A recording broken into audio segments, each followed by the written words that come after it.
Welcome to the show. I have with me today Shamime Jan. She is a passionate community advocate, entrepreneur, and the founder of BollyFit Active CIC. This is a social enterprise dedicated to improving the mental and physical well-being of women, particularly in South Asian communities. She has over 30 years of experience in women's empowerment and community leadership. She has led numerous initiatives, including health and wellness programs, as the creator of the BollyFit Active Weight Loss Challenge and the BollyFit Active Trainers Program. She's developed a pre-diabetes prevention program funded by Primary Care Network. She's also been featured as a guest on BBC Radio in Manchester, and she's a regular speaker at local and national events promoting mental resilience, equity, and community empowerment. I'm so happy to have you on the show today, Shamim. Thank you so Welcome. much. It's my pleasure. Thank you. So let's get right into it. Tell us a little bit about your background, your early life education, and what ended up leading you to become a community advocate. Well, the background from Pakistan, arrived in the UK at the age of 7 with my family. We all came here and just had a great, wonderful childhood. And started as soon as I got married, I started learning a lot about the community that I live in. Before that, I was quite isolated in a way. We had not many relatives that we went and learned about the Pakistani culture. It was just the family at home, and that was full of love, full of care. But as Mhm. soon as I entered into a marriage, I learned a lot about the Asian community via that. And also I began my community work as well, where I learned a lot about South Asian community and the struggles and the challenges they have. And I love to learn, actually. I love to listen and learn, but I also love to create solutions. So I was always wanting to help somebody if they came with some kind of struggle. I'd be, why don't you try this? Why don't you try that? And it became my way of life. And I would like to say, Dr. Shabana, that many times in my life, when you are a community kind of person, people will say to you, why are you always thinking about them? Why are you always thinking about? And Right. it doesn't make sense to some people, but to me, it was all about others, helping others. And then God always, I think, the constant that's been in my life is my faith, really. And he always put me to people, even when I was disheartened by my own people who I loved and cared. Then I made a decision. I'm not going to work, I'm not going to help others, but God put me in somewhere else where, again, I could see that I could bring value to these people, and I began helping others. And Mhm. then that something happened there. God turned me somewhere else. So I think in a way God has led me toward helping others throughout my life, really. So I don't really put it that it's me who's doing it. Sometimes I think it's just a miracle life I've had. I've had my ups and downs, but God has always thrown me to somewhere where I'll be benefit to others. That's beautiful. That you kind of answered my next question, which was about how has your faith, your deen, influenced your work, and the way in which you serve your community. Yeah, I will like to add something onto that as well, because as soon as I turned 25, I began to learn about my faith through my sheikh at that time. So Mhm. I understood. Before that, I was just a born Muslim, didn't really understand my deen. But as soon as I started to understand my deen, I wanted role models around me. I wanted women of powerful personalities and characters that were refined by their being. So I always looked up to them. But each time I did that, I was let down because they were on the outside something else, on the inside something else. And that Mhm. really affected me. But then, thanks to God again, I had an understanding, or you could say, God helped me understand that our role model is really the Prophet, peace be upon him. Mhm. Since then, I let go of humanity looking for a role model. My role model became the blessed prophet, peace be upon him. And what did he? Then I started understanding what he loved, what he disliked, what he wanted us as his ummah to behave like. So I just looked upon that, and what I felt from that was just looking after his ummah, the community.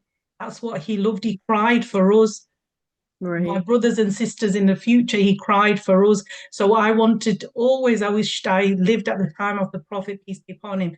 But then, Alhamdulillah, I'm at a time where our people need us as well. So that's why I love working in the community for that reason. This is reason what really. keeps you motivated then. This is what keeps you motivated Alhamdulillah. to follow the role model. It's really beautiful.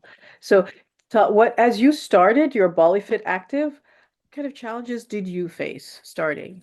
And what was So the story even behind, how did it evolve? You started from an idea and now you have this, mashallah, amazing, thriving social enterprise. So, how did you evolve and what were your challenges? Well, BollyFit again began with my own experience that I was going through. It's 10 years old now, BollyFit. And at that time, when I created BollyFit, I myself was looking for somewhere where I could exercise for my own mental well-being because my mental well-being was really at a low point, and I knew I didn't want to be on medication for life. So I knew I needed fitness to help the happy hormones kick in. So I went to ladies only fitness centers.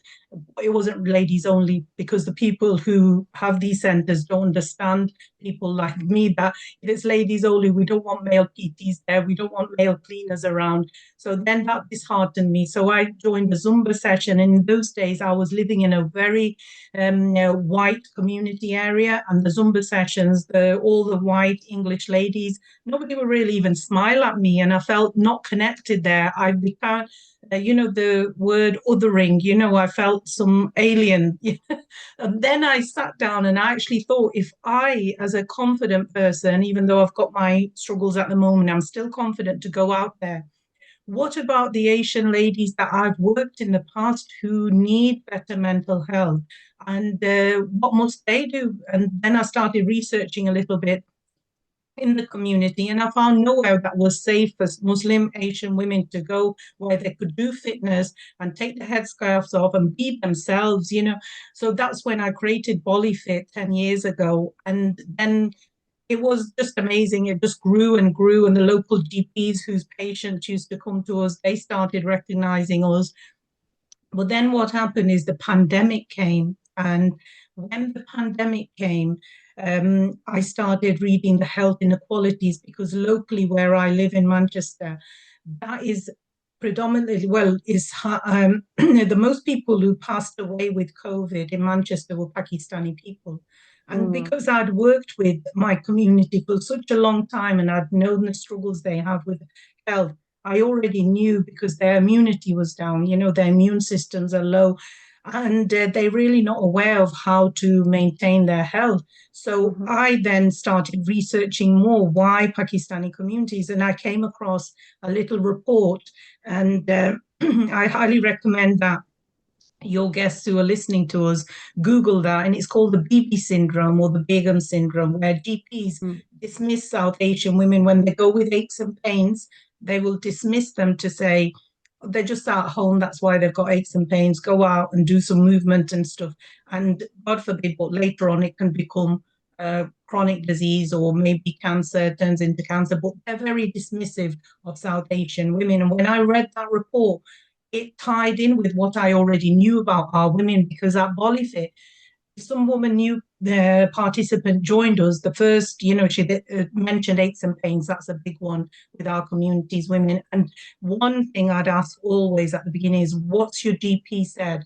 And most of the replies were paracetamol.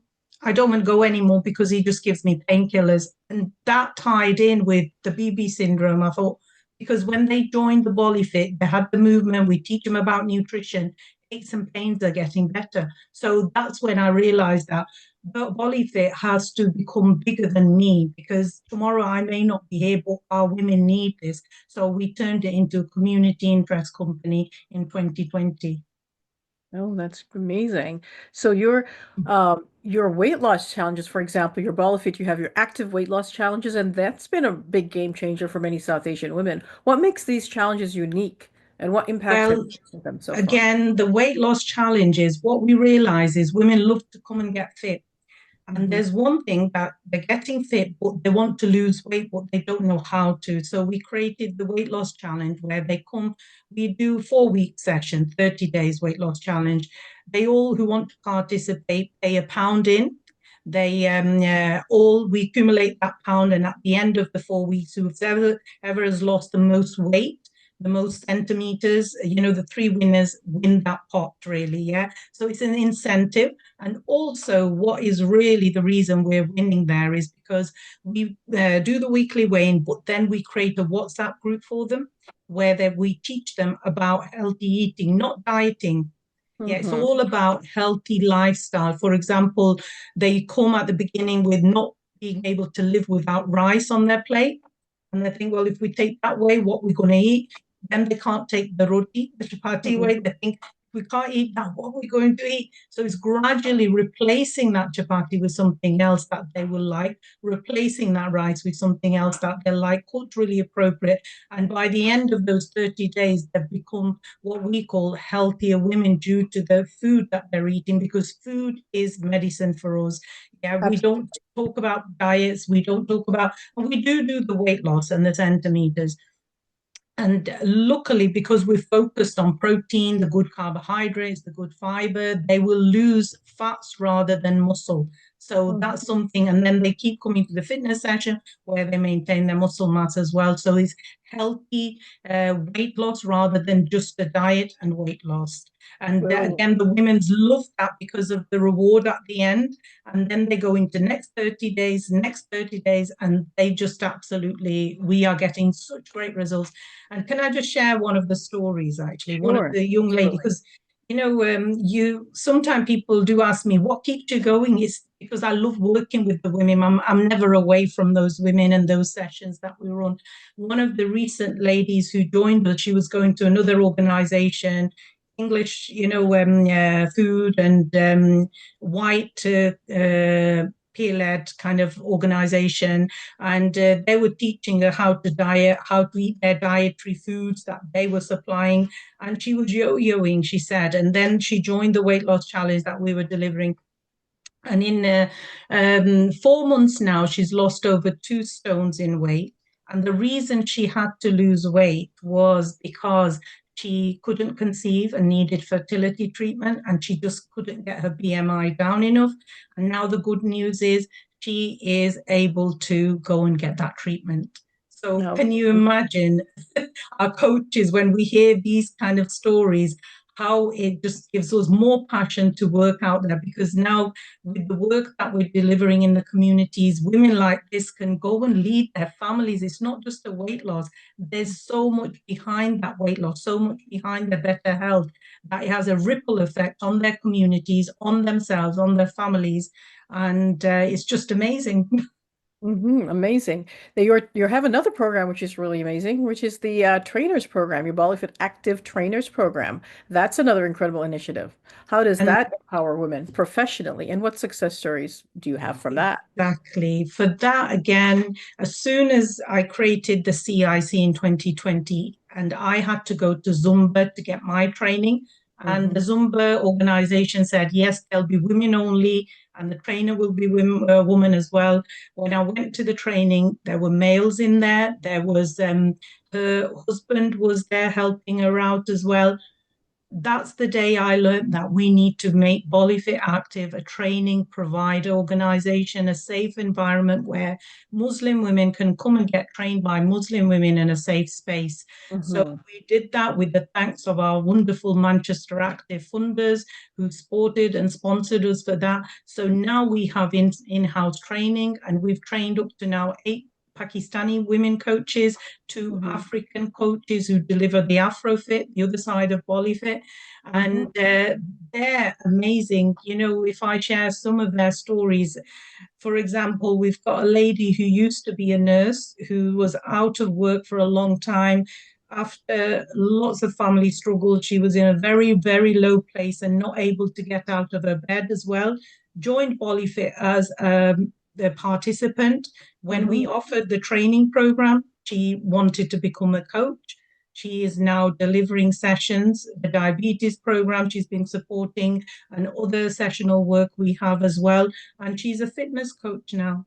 So That's there are incredible. many stories that I've got, which is number one. I think the BollyFit, the whole program, and the way we bring the BollyFitters into our program, we help them to remember who they are, who they were born to be, until the world started putting pressures and struggles onto them and their identity.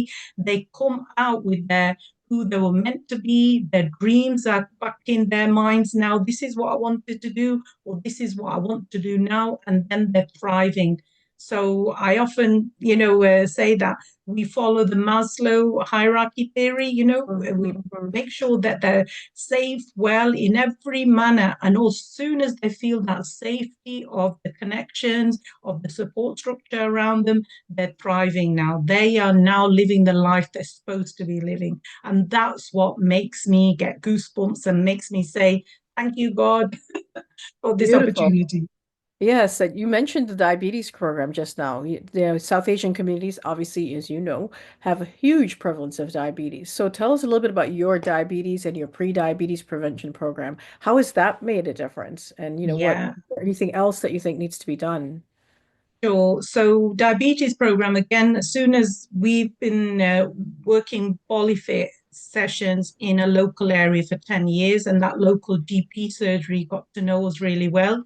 And one of the GPs, Dr. Highland, he's the lead for the diabetes forum there. He invited me in to say, Shamim, this is working great for your women, our patients. Let's take you now to National Diabetes Prevention and see if you could help them, because we send these women to those programs that are set their pathway for the GPs to send them there. But these ladies don't stay there, or they don't complete the program. We're not getting the outputs that we want. So I was introduced to them via Zoom. We had a meeting, but they actually said, we have got no problem with South Asian women. We do cater for them. We don't see it as an issue.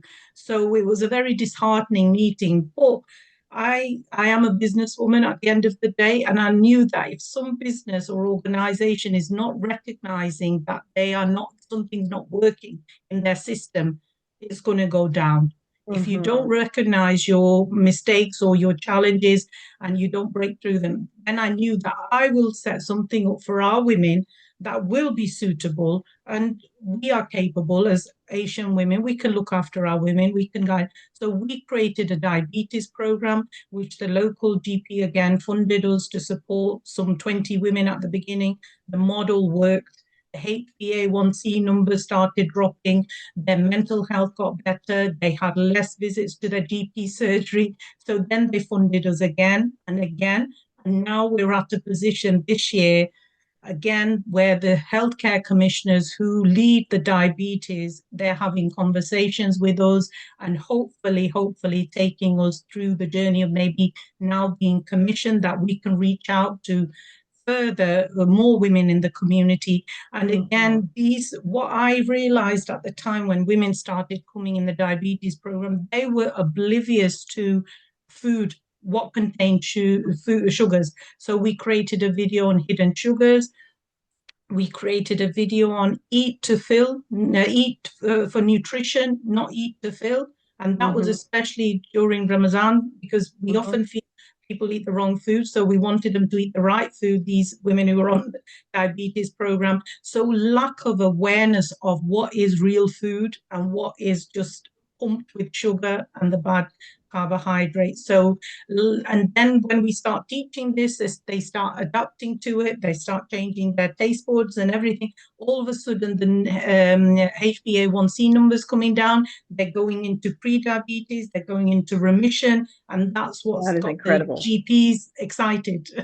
Yes, definitely.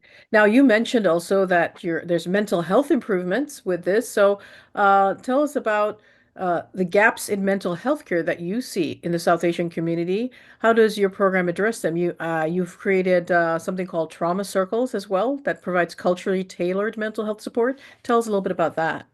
Yeah, as we were bouncing with BollyFit and doing great work, all these women getting great results. Some of the women, what we found was all of a sudden we lose them and we think, where have they gone? They were Hmm. doing really well. What's happened? And then when we'd make contact with ask them what is, happening in your life. And there was always, we found a trigger point. There's something that triggered them from their past, whatever trauma they've been in. And that's when I realized there was a missing piece in BollyFit now. How can we support them more for their mental health and the traumas that they've been through? So luckily, again, at that time, I was introduced to Dignify Limited and also our local council. They were wanting to make Manchester a more trauma-informed city. So I Mm, connected them both. We started doing some sessions for our women. The first session that we did for 17 Pakistani women, at the end of that session, 3 hour session, one woman said, I now understand why I shout at my child without a reason because this is generational trauma. And it was wonderful to hear these women assessing their lives after 3 hours of awareness training. They could actually assess themselves and say, now I understand. The other was saying, now I understand why my husband developed cancer. That was due to his trauma in his childhood, developmental trauma. I was in awe. I'm like, we can change these women's lives. And those same women went on to, they became more aware of themselves and the habits that they'd formed because of their trauma and to lead better lives. So then we approached the city council again to say, these are the, impacts that's had just one training. What more could we do? And they again funded us to create trauma circles. And again, we've got these trauma circles and we've got 4 trauma awareness facilitators through that, which are Pakistani women again. And we've again been just funded to we're going to reach 90 women in the next 4 to 6 months. And I'm sure it's going to change majority of their lives forever because that, trauma is big. Our communities don't yes. understand it. They don't want to call it mental health and go into a Right. clinical place. They Right. would prefer the trauma word. Right. And so it's a little more of a more safe, private space Yes, to be heard and to express that and heal from that. It's really needed. And so your role now, let's go on to talk about a little bit about your community leadership, which is obviously apparent in your work. What about volunteers? You have a lot of volunteers. Your role in recruiting and leading them has been pretty impressive. What are some of the rewarding moments, say, of like community work or volunteerism that you have experienced? volunteering again, that makes my heart sing. It makes my heart warm when, we inspire women to join us. And then when they feel a little better about themselves, all of a sudden they want to help out. These women have never worked in their life, have never committed to anything other than being in their homes. And all of a sudden they're, helping out on the day, helping out on the events, on our whichever fitness, diabetes, whatever program they're supporting. And can you imagine how valuable they're feeling when they're supporting others other than just the normal routine of the home? So Hmm. then all of a sudden they'll say, well, I'd love to do something more. So we have many of time, we're connected with Manchester Adult Education as well. They had lots of training. So we say, well, why don't you go and do that training or that training? And just a few of them, well, there's many, but I'll mention a few. So one lady, and she loved cooking. Yeah, loved cooking. So they said, why don't you go and do a cooking program that is available and it's free to go. She attended that. She loved that. She had a vision that I want to teach other women to cook. So then she set up a CIC of her own, Hmm. Flavors of Manchester. Now that CIC, she is delivering sessions, healthy cooking with our diabetes program. She's teaching young children in schools healthy cooking. So that's just one amazing result. That is And another incredible. lady, I will share about that because that was so powerful as well. She'd never worked after she got married. She was an accountant in the past, but gave it all up. And she joined BollyFit. She was thriving again. And okay, so I will now, because my daughter's older, I'll look for a job. And for a local community center, she's now their finance manager there. Isn't that Oh, amazing? that is amazing. So Yeah. there's many stories that I could share. Yeah, that's incredible. So Yeah. now you're also the chairperson of the Pakistani Sounding Board, and in that Yes. you're advocating for diversity, inclusion, and policy making. What are some of the key changes that you would like to see in public health policies for South Asian women? Well, that is a big one, and that's where my hardest struggle is really, because as Mhm. you can understand, these organizations, they've been set up for years and years, but they've not been tweaked in their setup years and years. And that's why they nowadays call it the system's broken. Yeah. Mm, We sit in meetings, we talk about health inequalities, and I actually often say the health inequalities in Pakistani South Asian women, we've got a solution out there. There it is, BollyFit Active. And there I stand as an independent, chair of Pakistani South. What I say, but nothing gets done because the system is still moving the way it's moved for years and not focused on our communities.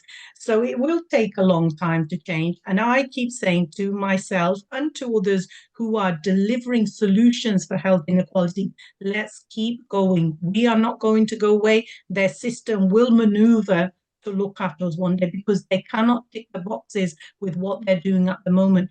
Or it is a real struggle when the doors are shut all the time. The mhm. challenges come and we have the solutions, but we're not heard. Very, very hard. But we will continue. We will keep expanding. We will keep refining our services. They will come to us. They need this and they need the solutions are within the communities. I was a person from the community who picked the banner of BollyFit and let's go. I am aware whenever I have a struggle or I'm not sure what to do, where do I go back to my women? We sit down, we brainstorm. That's where the solutions, the community know what they need. Yeah, it's a matter Mm, of fact for us to listen and then go and do what they need. Yeah, find and it. that's what's not happening. They're listening, but it's not getting round to them implementing what they're listening to, really. Yeah, your leadership in your community is impressive. What advice would you give to young women who are aspiring to become leaders in their communities? Well, just have your dreams there and don't let go of your dreams. And I've had a tough time in my life at one time where all my dreams fell apart. And Hmm. people around me were saying, Shamim, let go of that now. Do this, do simple, go to 9 to 5 job kind of thing. Yeah. Hmm. But I knew, it's within you as long as you know deep down that this is a calling, and your dreams get to know yourselves first. I think that's what it is, who you are, why you're born to be in this world at this time. Then go and reach for your dreams. Be Do it with care and love though, but don't be ruthless about it. Care, Hmm. love, because the community, the people need that. We're in an era where care, love, support is not available. If you can give care, love, support to people, you are going to attract like a magnet people around you, community, and people who understand your vision. They will listen to you as well. So for young girls, be yourself, be authentic, don't change for the world, change for yourself and keep going. Yeah, with care and love. Incredible. Very good words of advice. Um, and in terms of your media recognition and public awards, you've been already on the BBC Radio Manchester. You've spoken at major events. How are you using the media as a platform or tool for advocacy and change in the community? Yeah. So that just happened by chance. I think it was when Manchester BBC Radio came down to a local event and they interviewed me as a director of BollyFit Active CIC. And then they said, "Oh, we'd love to have you as a regular guest." So I always say yes to everything. If it's good, yeah.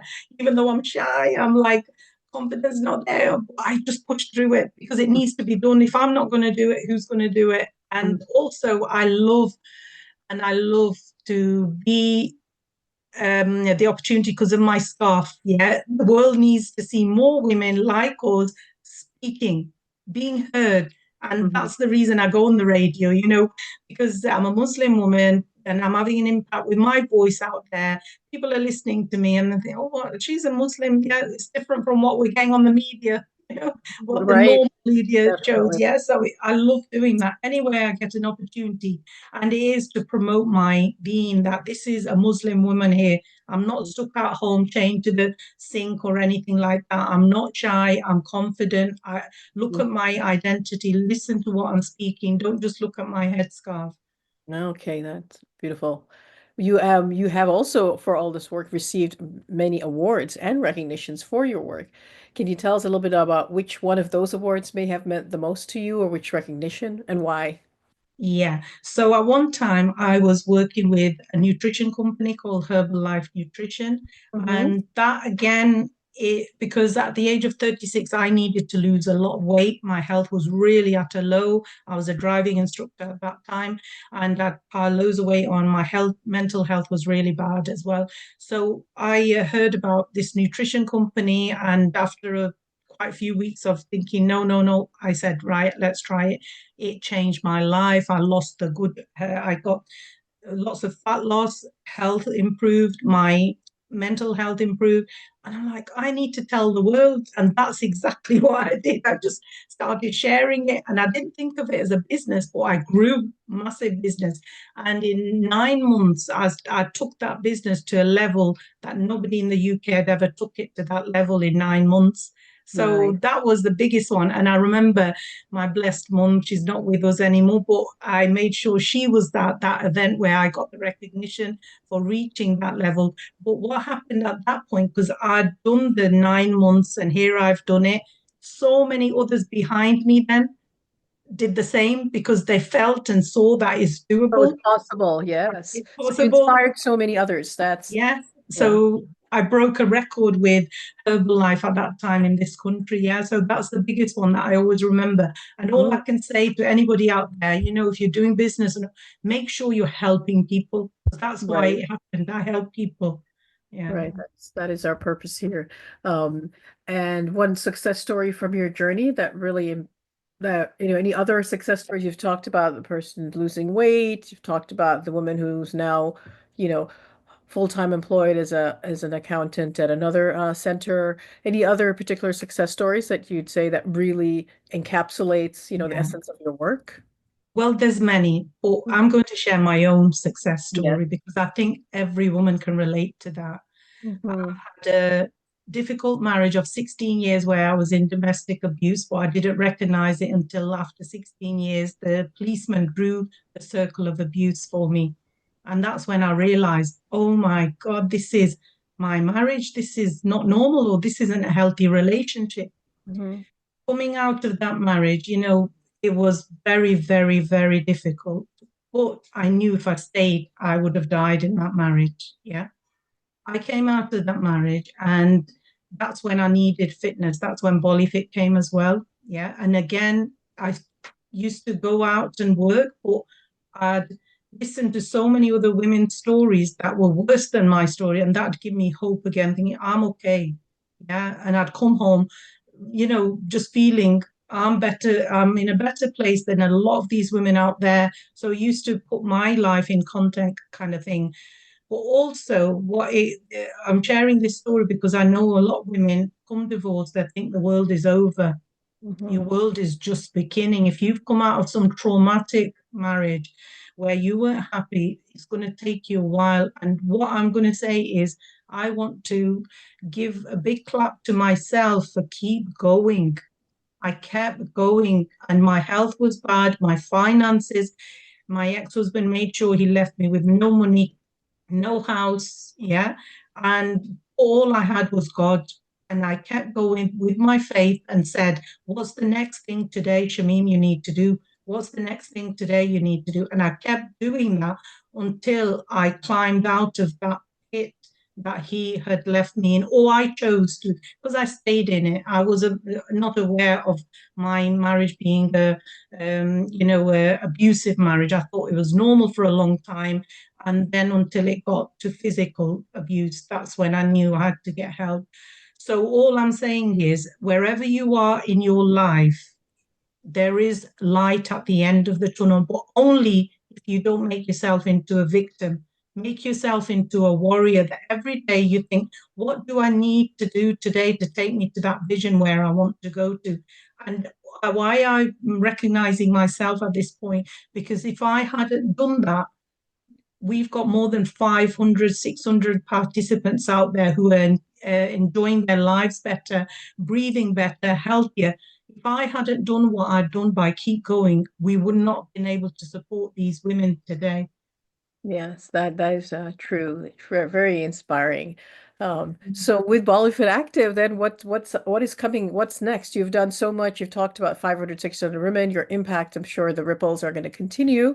What's next? Any other new initiatives? Any collaborations in the pipeline? Yeah, What do you think? How do you see in 10 years? What will be your legacy, you think? 10 years. Yeah, BollyFit needs to be around the world.